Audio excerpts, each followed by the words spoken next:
Good morning and welcome to PW only IAS. स्वागत है आप सभी लोगों का हमारे करंट अफेयर्स के सेशन में। आज 30 सितंबर 2023 है, तो ये देख लीजिए कुछ इंपॉर्टेंट आर्टिकल्स जो अलग अलग सोर्सेज से यहाँ पर कैटर किए गए हैं वो हम डिस्कस करने वाले हैं। लेकिन उसके पहले आइए देख लेते हैं कि द हिंदू और द इंडियन एक्सप्रेस ने हेडलाइंस में क्या छापा है।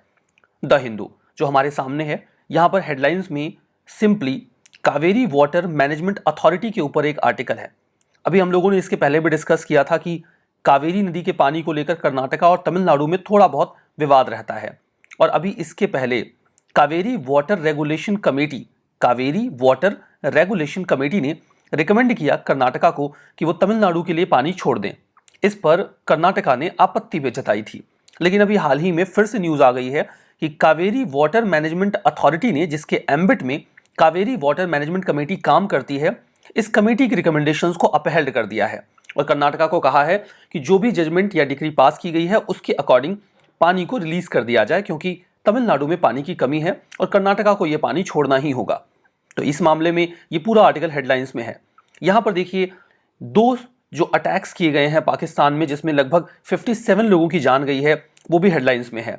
इसमें एक अटैक तो बलूचिस्तान के इलाके में हुआ है और दूसरा अटैक खैबर पख्तूनवा में। जो बलूचिस्तान में अटैक हुआ वो एक पुलिस व्हीकल के पास हुआ, जहां पर फेस्टिवल सेलिब्रेट करने के लिए लोग इकट्ठा हुए थे और यहीं पर अराउंड 50 से ज़्यादा लोगों की मौत हो गई। और जो दूसरा अटैक था वो किया जाता है खैबर पख्तूनवा के इलाके में और वहां पर भी अराउंड 5 लोगों की जान जाती है। तो टेरर अटैक्स के निशाने पर पाकिस्तान खुद भी है। सिंपल सी बात है कि ये अनफॉर्चुनेट है, ऑफकोर्स ये अनफॉर्चुनेट है कि इतने सारे लोगों की जान गई है in these kind of attacks, but Pakistan को कंट्रोल तो करना होगा इस टेररिज्म को एनी हाउ, नहीं तो इसका शिकार वो खुद भी बनने वाले हैं। और ये मल्टीपल टाइम कई सारे अटैक्स में बिल्कुल साफ साफ पोर्ट्रे भी होता रहा है कि पाकिस्तान खुद भी इन अटैक्स का शिकार होता है, जबकि वो दूसरे देशों को इसका शिकार बनाने की कोशिश करता रहता है। तो चलिए, ये तो हेडलाइंस रही द हिंदू की। अगर बात इंडियन एक्सप्रेस की करें तो यहां पर एक फ्रंट पेज पर आर्टिकल है जयशंकर जी का जो स्टेटमेंट है कनाडा के ऊपर, उसके बारे में। यहाँ पर उनसे क्वेश्चंस पूछे गए कि क्या यूएसए के रिप्रेजेंटेटिव्स के साथ उनकी बातचीत हुई। उन्होंने कहा बिल्कुल हमारी बातचीत हुई और इंडिया ने अपने कंसर्न रेज किए हैं इस पूरे मामले को लेकर यूएसए के साथ। अगर उन्होंने इनपुट्स दिए थे तो हमने अपने कंसर्न्स रेज किए हैं। वहीं दूसरी ओर ट्रूडो का ये कहना है कि वो इंडिया के साथ डीपर रिलेशनशिप चाहते हैं, बिकॉज इंडिया एक राइजिंग इकोनॉमिक पावर है। At the same time India की जियोपॉलिटिकल सिग्निफिकेंस बहुत ही ज़्यादा है, जियोपॉलिटिकल इंपॉर्टेंस बहुत ज़्यादा है। इन दिस केस वो इंडिया के साथ खराब रिलेशंस नहीं चाहते, लेकिन वो चाहते हैं कि इस पूरे मामले में जिसकी वजह से इंडिया कनाडा के बीच में डिस्प्यूट्स हैं, इंडिया उनकी मदद करे। तो ये तो पूरा मामला इस बारे में है कि इंडिया और कनाडा का जो डिस्प्यूट है वो कैसे दिन ब दिन बढ़ता जा रहा है। उम्मीद करते हैं ये जल्दी ही शांत हो जाएगा, क्योंकि इसके बारे में कोई भी सॉलिड इनपुट्स कनाडा के पास अभी भी नहीं है। तो ये तो पूरा आर्टिकल इस मामले पर रहा। बिल्कुल इंडियन एक्सप्रेस में सामने ही पोक्सो लॉ के बारे में एक आर्टिकल पब्लिश किया गया है।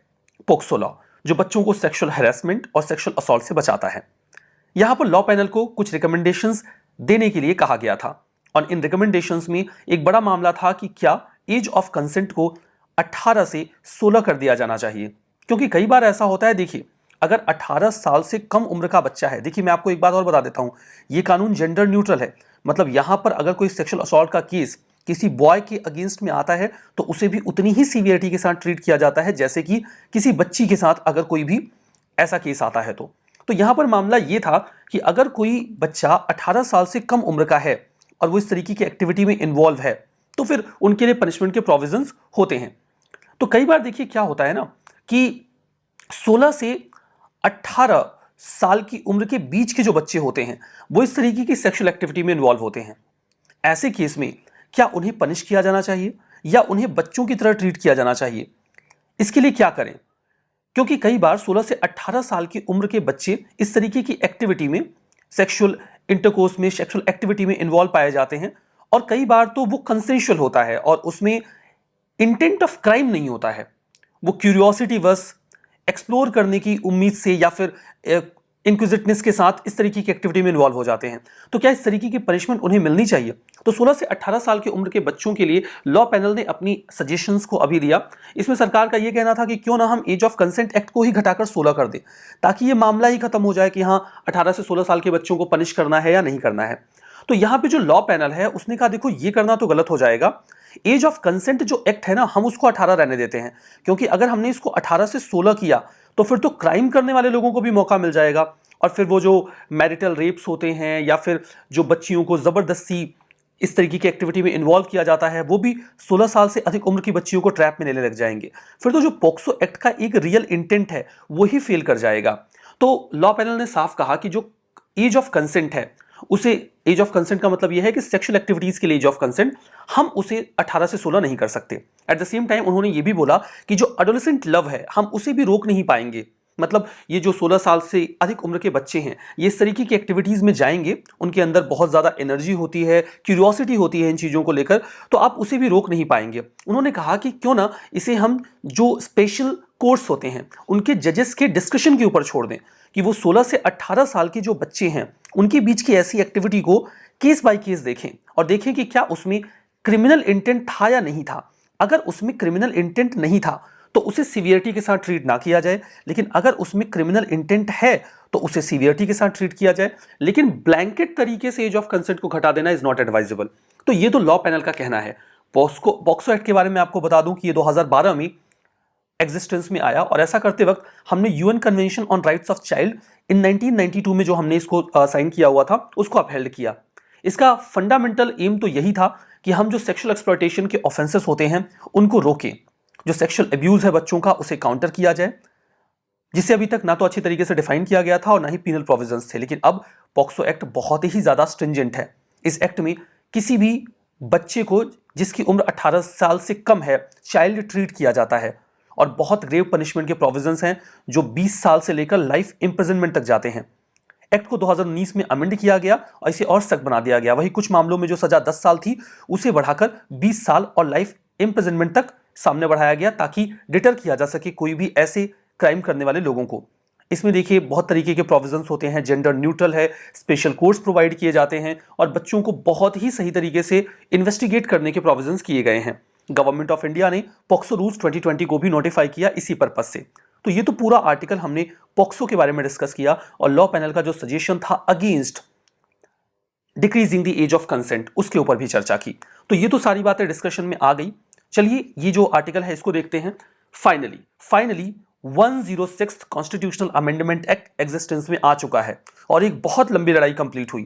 प्रेसिडेंट द्रौपदी मुर्मू ने अपनी एसेंट दे दी है विमेन्स रिजर्वेशन बिल को, जिसने 33% रिजर्वेशन ग्रांट कर दिया है लोकसभा और स्टेट असेंबली में विमेन को। अगेन ये अभी इंप्लीमेंट नहीं होगा और उम्मीद है कि ये 2029 के इलेक्शंस में इंप्लीमेंट हो। लेकिन इसके तहत कुछ नए क्लॉज हमारे कॉन्स्टिट्यूशन में ऐड हो गए हैं, जैसे कि आर्टिकल 239 AA, आर्टिकल 330 क्लॉज 2 और आर्टिकल 332 क्लॉज 3। जो 1/3 टोटल नंबर सीट्स के हैं वो रिजर्व हो गए हैं लेजिस्लेटिव असेंबली ऑफ दिल्ली में और लोकसभा की लेजिस्लेटिव असेंबली और बाकी के स्टेट्स में भी। ठीक है, फर्दर लोकसभा में और जो स्टेट्स की लेजिस्लेटिव असेंबलीज हैं वहां पर भी। ठीक है, यहां पर 1/3 सीट्स विमेन के लिए रिजर्व कर दी गई हैं। SC और ST कैटेगरी की जो रिजर्वेशन कैटेगरी है वहां पर भी सीट्स का रोटेशन होगा डिलिमिटेशन एक्सरसाइज के बाद। जैसे 1/3 सीट्स अगर भारत के, ये मान लो पूरा इंडिया इन जनरल है, तो इस हिस्से में अगर 1/3 सीट्स इस बार रिजर्व हो गई तो अगली बार इस हिस्से में होंगी और उसके अगली बार इस हिस्से में। इस तरीके से सीट्स को रोटेट करेंगे। रिजर्वेशन 15 सालों के लिए होगा और उसके बाद देखा जाएगा कि क्या करना है। और आपको पता है क्या होगा, रिजर्वेशन एक बार लग गया तो फिर उसे कौन हटा सकता है। ये अमर घुट्टी पीकर आता है, रिजर्वेशन हमेशा अमर घुट्टी पी के आता है, इसे आप खत्म नहीं कर सकते। You can not remove it. ये एक बार आ गया तो हमेशा रहेगा। Now historical background, women's reservation bill for the first time Lok Sabha में 1996 में इंट्रोड्यूस किया गया था। इसके लिए हम 81st अमेंडमेंट बिल लेकर आए थे। लोकसभा में ये पास हो गया, लेकिन यहां पर देखिए इसको पहली बार इंट्रोड्यूस किया गया था लोकसभा और लेजिस्लेटिव असेंबली के लिए, लेकिन पास नहीं हो पाया था। बिल को ज्वाइंट पार्लियामेंट्री कमेटी के लिए भेजा गया था।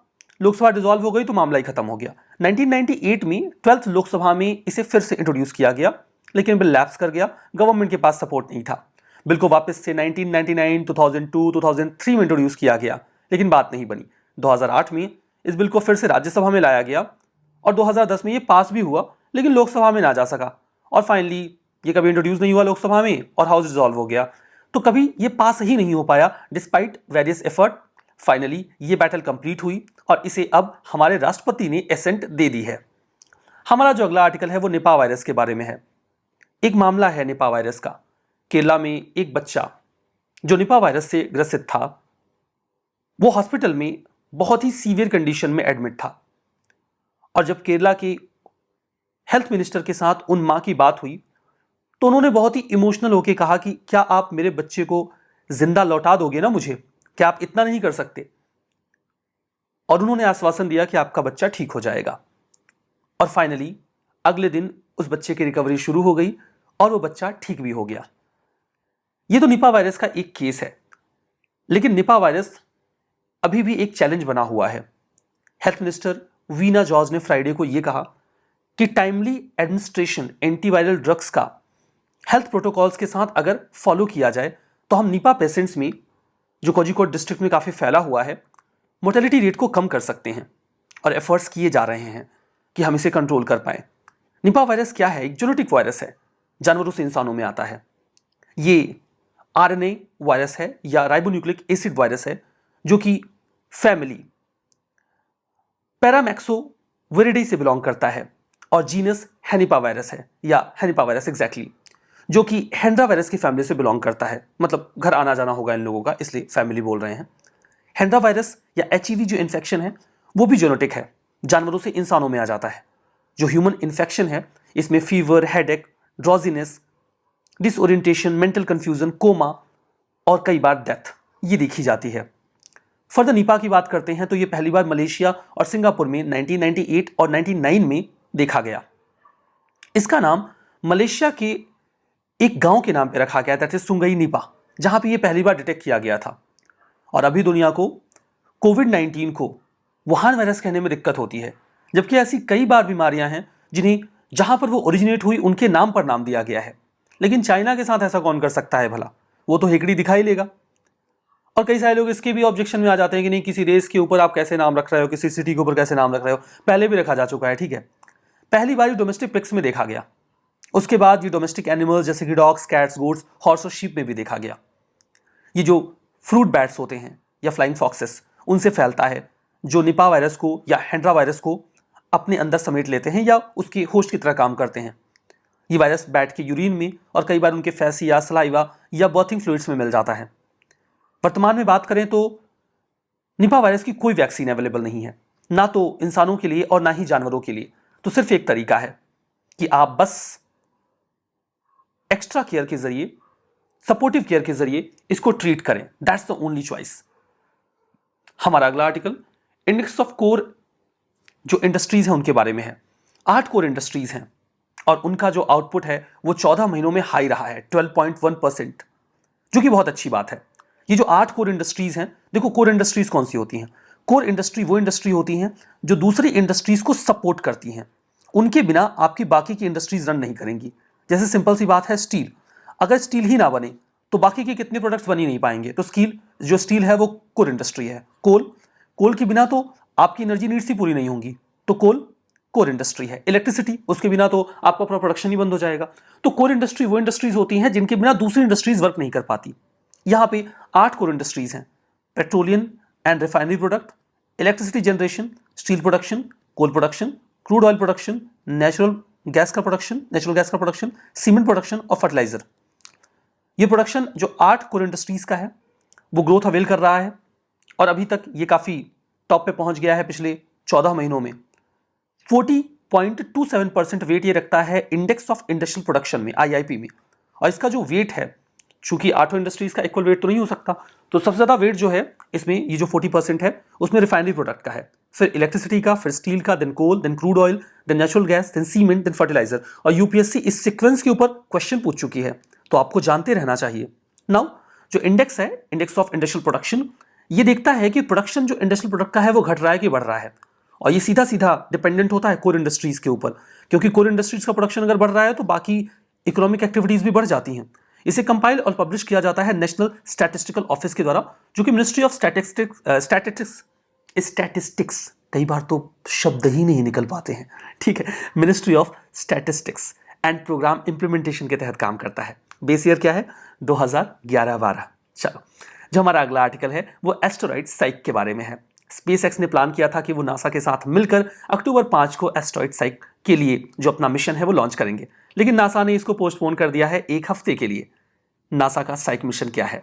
साइक ये कोई पागल वाला शब्द नहीं है, साइको वाला शब्द नहीं है। देखिए, ये एक मिशन है। इस मिशन के तहत हम एक मेटल रिच एस्टेरॉइड को एक्सप्लोर करेंगे, जानेंगे। उस एस्टेरॉइड का नाम एस्टेरॉइड साइक है। उसी के नाम के ऊपर हमने इस मिशन का नाम रखा है। और ये जो एस्टेरॉइड साइक है, ये मेन एस्टेरॉइड बेल्ट में लोकेटेड है, जो कि मार्स और जुपिटर के बीच में है। भला ये क्या बला है, इसे देखिए। ये है सन, यहाँ पे है मरकरी, देन वीनस, ये रहा हमारा प्यारा अर्थ जहां पे हम लोग रहते हैं, एंड दैट्स मार्स। मार्स और ये रहा जुपिटर। मार्स और जुपिटर के बीच में एस्टेरॉइड्स की ये बेल्ट है, जहां पर आपको बहुत सारे ऑब्जेक्ट्स मिलते हैं, और यहीं पर लोकेटेड है एस्टेरॉइड साइक। और यहीं पर मिशन भेजकर इसके चारों ओर एक ऑर्बिटर घूमेगा और स्टडी करेगा इस पूरे एस्टेरॉइड के बारे में। ये नासा का पहला मिशन होगा जो किसी ऐसे एस्टेरॉइड को स्टडी करेगा जिसमें रॉक और आइस से ज्यादा मेटल है, क्योंकि एस्टेरॉइड्स तो ज्यादातर पत्थरों और आइस से बने होते हैं, लेकिन यहां तो मेटल है। स्टडी करेंगे। नासा और स्पेस एक्स 12 अक्टूबर को टारगेट कर रहे हैं इस लॉन्च को। साइक जो है वो स्पेस एक्स का जो फाल्कन हैवी रॉकेट है उससे लॉन्च किया जाएगा।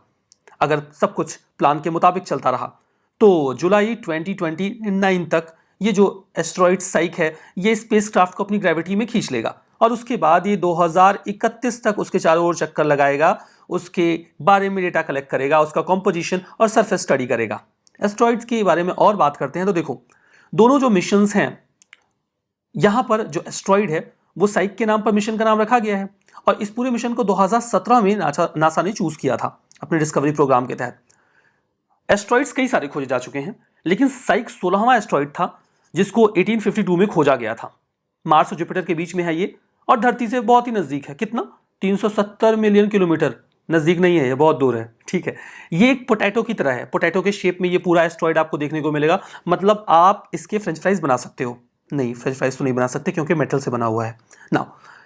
यहां पर ये पोटैटो के शेप का है, और ये माना जाता है कि कभी ये प्लैनेट का पार्ट रहा होगा। बेचारा प्लैनेट बन नहीं पाया तो इनकम्प्लीट रह गया और एक एस्टेरॉइड बन गया। इसका डायामीटर 140 माइल का है, और ये डेंस मेटलिक ऑब्जेक्ट से बना हुआ है। किससे बना हुआ है वो तो देखने वाली बात है, अब स्टडी करेंगे तो पता चलेगा। लेकिन रॉक्स और आइस तो इसमें कम है। ठीक है, अब देखिए जो हमारा नेक्स्ट आर्टिकल है वो ये है कि हमारा जो फॉरेक्स है, फॉरेन एक्सचेंज रिजर्व, वो 4 महीनों में सबसे कम हो गया है। ये 590.70 बिलियन पहुंच गया है, कम होता जा रहा है। तो ये थोड़ा बहुत कंसर्न तो होता ही है, क्योंकि ये 4 महीनों में सबसे कम डेटा है जो हमने कैटर किया है। और फॉरेक्स बहुत ज़रूरी होता है हमारे बैलेंस ऑफ पेमेंट को मेंटेन करने के लिए, किसी भी कंट्री की स्टेबिलिटी के लिए। फॉरेक्स एक ऐसा एसेट होता है जिसे मॉनेटरी अथॉरिटीज़ मेंटेन करती हैं बैलेंस ऑफ पेमेंट को डील करने के लिए और फाइनेंशियल मार्केट की स्टेबिलिटी को मेंटेन करने के लिए। RBI act of 1934, forex exchange management act 1999 इसे गवर्न करता है। और हमारे फॉरेक्स में फॉरेन करेंसी एसेट्स आ जाते हैं, जिसमें इन जनरल डॉलर होता है, गोल्ड होता है, स्पेशल ड्रॉइंग राइट्स होते हैं, इसे आप आईएमएफ की करेंसी कह लो, एसडीआर, और रिजर्व ट्रेंच पोजीशन। ये एक कोटा होता है जो कोई भी कंट्री आईएमएफ से तुरंत मांग सकता है बिना किसी कंडीशन के। आईएमएफ तो जो पैसे देगा वो कंडीशन के साथ देगा, लेकिन ये वो कोटा है जो आप आईएमएफ से बिना किसी कंडीशन के मांग सकते हो। तो ये भी हमारे फॉरेक्स का पार्ट होता है। हमारा last article Nagorno Karabakh conflict के बारे में है। नागोर्नो काराबाख हो सकता है अगले साल से एग्जिस्टेंस में ना रहे, क्योंकि इसके प्रेसिडेंट ने एक डिक्री साइन कर ली है, क्योंकि ये अजरबैजान से हार गए हैं। नागोर्नो काराबाख देखिए, यहाँ पर है अर्मेनिया और ये है अजरबैजान। ये अजरबैजान का इलाका यहाँ पे भी है और यहाँ पे भी है। इसके बीच में ये एक ट्रांजिशन में हिस्सा है जिसको नागोर्नो काराबाख बोलते हैं। यहाँ पे काफ़ी लंबे समय से अर्मेनिया और अजरबैजान के बीच में कॉन्फ्लिक्ट रहा है। नागोर्नो काराबाख का जो रीजन है ना, इसमें majority of the population Armenian है, लेकिन ये अजरबैजान के बॉर्डर पे है। सीज फायर रशिया ने 1994 में करवाया था, उसके बाद से ये अर्मेनिया के कंट्रोल में चला गया। अर्मेनियन पॉपुलेशन है भी वहाँ पे, लेकिन मेजॉरिटी ऑफ द कंट्रीज इसे अजरबैजान का पार्ट मानते हैं। जो सेपरेटिस्ट अर्मेनियंस हैं उन्होंने नागोर्नो काराबाख ऑटोनॉमस ओब्लास्ट नाम का एक ऑर्गेनाइजेशन बना लिया है, और उसी के बेसिस पे ये इस पूरे रीजन को गवर्न करते रहे। कॉन्फ्लिक्ट देखिए बहुत पुराना है। जब सोवियत यूनियन हुआ करता था तब ऑटोमन्स, रशियंस, पर्शियंस यहाँ पे आके मुलाकात किया करते थे। अजरबैजान और अर्मेनिया जब सोवियत रिपब्लिक का पार्ट बने 1921 में, तो नागोर्नो काराबाख का ये रीजन अजरबैजान को दे दिया गया, जबकि यहाँ पे पॉपुलेशन अर्मेनियन है। ये बोला गया कि इनको ऑटोनॉमी रहेगी। 1980 के बाद जब सोवियत की पावर गिरने लगी तो यहाँ के लोगों ने खुद को ऑटोनॉमस बना लिया। 1988 में नेशनल असेंबली ने यह कहा कि वो ऑटोनॉमस स्टेटस को डिसॉल्व करके अर्मेनिया से मिल जाएंगे, और उसके बाद से ही विवाद बढ़ता रहा। अजरबैजान ने इस तरीके के किसी भी एफर्ट को मिलिट्री कॉन्फ्लिक्ट के जरिए काउंटर करके ऑलमोस्ट खत्म कर दिया है, और अब हो सकता है कि इसका ऑटोनॉमस स्टेटस भी खत्म कर दिया जाए। तो ये तो नागोर्नो कारबाख का मामला रहा। प्रीवियस ईयर का क्वेश्चन लेकर आया हूं, ना आता हो तो गूगल करिएगा, एटलीस्ट आपके 2 क्वेश्चंस तो क्लियर होंगे, लेकिन आंसर कमेंट बॉक्स में चाहिए। 2017 का क्वेश्चन है प्रीलिम्स का। टैक्स रेवेन्यू जीडीपी के परसेंटेज के तौर पे इंडिया में पिछले डिकेड में धीमे धीमे बढ़ा है। और फिस्कल डेफिसिट जीडीपी के परसेंटेज के तौर पे इंडिया में पिछले डिकेड में धीमे धीमे बढ़ा है। बताइए कौन सा स्टेटमेंट सही है, कौन सा गलत। दूसरा question, adeno virus single standard DNA genome है, जबकि retrovirus double standard DNA genome है। कॉमन कोल्ड कई बार एडेनोवायरस से होता है, जबकि एड्स रेट्रोवायरस से। बताइए कौन सा स्टेटमेंट सही और कौन सा गलत है। वैसे इसके बारे में चर्चा नहीं हुई, गूगल करके समझने की कोशिश करिएगा, इस पर्पज से कि 2 आपके प्रीवियस ईयर के क्वेश्चंस होंगे। आज का सेशन यहां पे समाप्त। उम्मीद करते हैं आपने एंजॉय किया। Then that's all for now. Thank you very much.